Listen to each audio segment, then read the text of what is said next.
a besoin, et la seule essence dont il peut se servir d'une façon parfaite lorsque il a commencé à réaliser l'importance de ne plus vivre au niveau de l'intelligence de l'âme, autrement dit, de se soustraire complètement de la moindre qualité qui ternit son tempérament, qui ajoute à son caractère ou diminue son caractère. Seule la vibration, l'énergie doit compter pour l'homme. Et ceci n'est pas facile, parce que l'homme possède une mémoire tellement grande, même s'il a l'impression que sa mémoire intellectuelle est faible, l'homme possède une mémoire très vaste.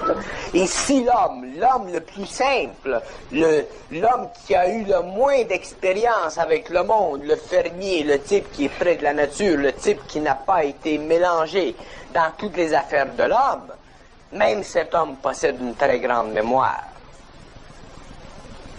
Et cette mémoire est tellement puissante et elle est accolée à une autre mémoire qui est beaucoup plus vaste, qui est celle de l'âme, que l'homme a de la difficulté à se sentir, à se voir, à se réaliser, à se savoir dans l'intelligence, c'est-à-dire capable d'œuvrer dans la vie pour lui-même, envers lui-même et toujours pour l'approfondissement constant de ses liens avec la lumière, afin qu'il puisse, à un certain moment, briser, rompre complètement les liens avec l'intelligence de l'âme.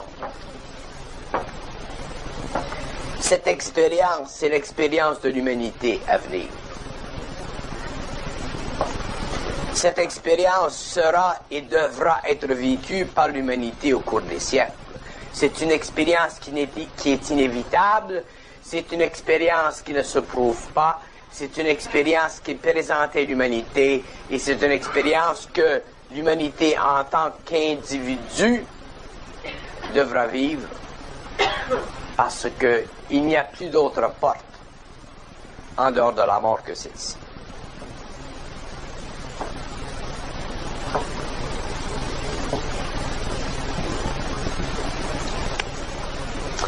L'homme, l'être humain, se nourrit constamment d'excroissance.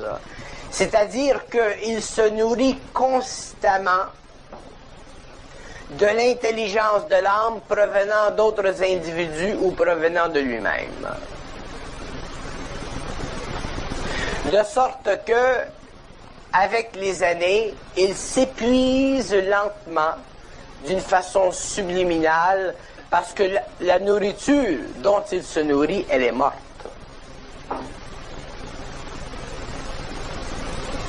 Et comme elle est morte, cette nourriture, elle lui permet, au niveau de son corps mental ou de son corps émotionnel, de survivre, mais elle ne lui permet plus d'être en santé, c'est-à-dire d'être capable de transmuter l'énergie de son mental, l'énergie de son corps astral, l'énergie de son corps vital, l'énergie de son corps physique.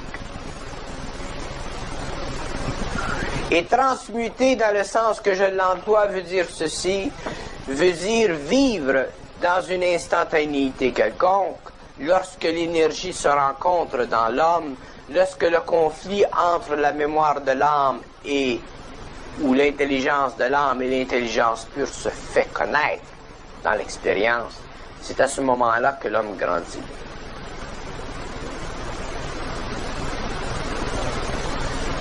C'est pourquoi je dis toujours que l'homme grandira toujours dans la souffrance jusqu'au jour où il ne pourra plus souffrir parce que il y aura en lui tellement d'intelligence qu'il neutralisera toutes les forces qui, dans son mental ou dans son émotionnel, essaient de retarder son évolution et de lui mettre sur les yeux un voile pour qu'il ait l'impression d'être heureux.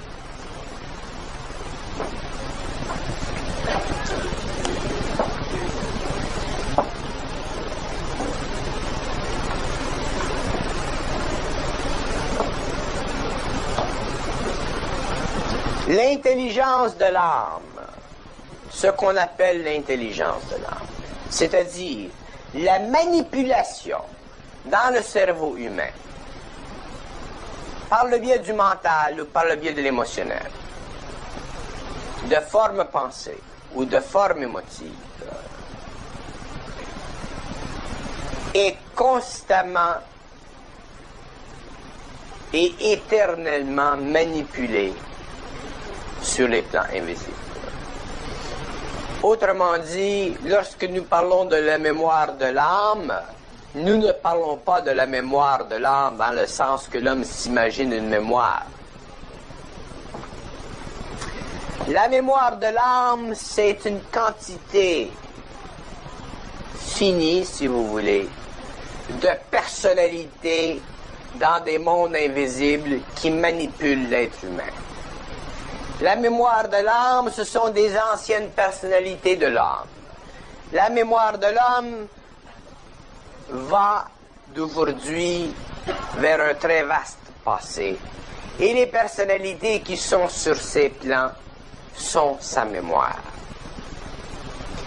Et ces personnalités se nourrissent de l'homme, ils se nourrissent de son mental, ils se nourrissent de son émotionnel, ils se nourrissent de tout ce qui lui permet de demeurer un être humain esclave de la nature, esclave des forces, esclave du cosmos, esclave de Dieu, esclave de tout ce qui, dans son mental ou dans son émotionnel, peut lui créer une fausse sécurité. Alors, tout ce qui, dans l'homme, lui crée une fausse sécurité fait partie de la manipulation vibratoire de certaines énergies dans le mental et l'émotionnel de l'homme à partir de certaines intelligences qui sont en dehors du corps matériel et qui font partie des mondes invisibles et qui constamment travaillent, œuvrent en relation avec l'homme, mais jamais pour le bénéfice de l'ego. Pour le bénéfice de l'homme, oui. Pour le bénéfice de la race humaine, oui. Pour le bénéfice des races terrestres, oui. Mais pour le bénéfice de l'ego, non. Il n'y a aucune force dans le cosmos qui travaille pour le bénéfice de l'ego. C'est une loi cosmique que chaque ego, lorsqu'il entre dans la grande arène de la vie, lorsqu'il entre dans l'intelligence de la vie, doit être lui-même intelligent. On n'entre pas dans l'intelligence de la vie si on n'est pas soi-même intelligent, parce que dans l'intelligence de la vie, dans l'arène de la vie, que ce soit sur le plan matériel ou que ce soit sur les autres plans, l'être qui a découvert son identité, qui est dans la propriété de son esprit,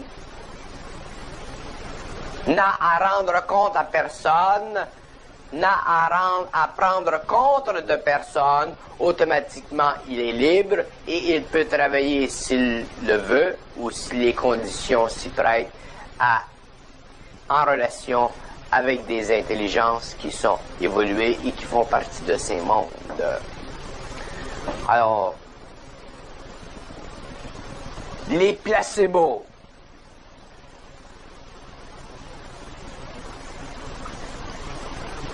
Toute la nourriture de l'humanité, à tous les niveaux de son expression, qui crée la personnalité, qui amplifie ou diminue le caractère, qui colore le tempérament, tout ceci fait partie de la mémoire de l'homme. L'ego n'a que deux sorties dans la vie, dans le monde, dans le cosmos. Il n'a que deux sorties, la mort ou la vie.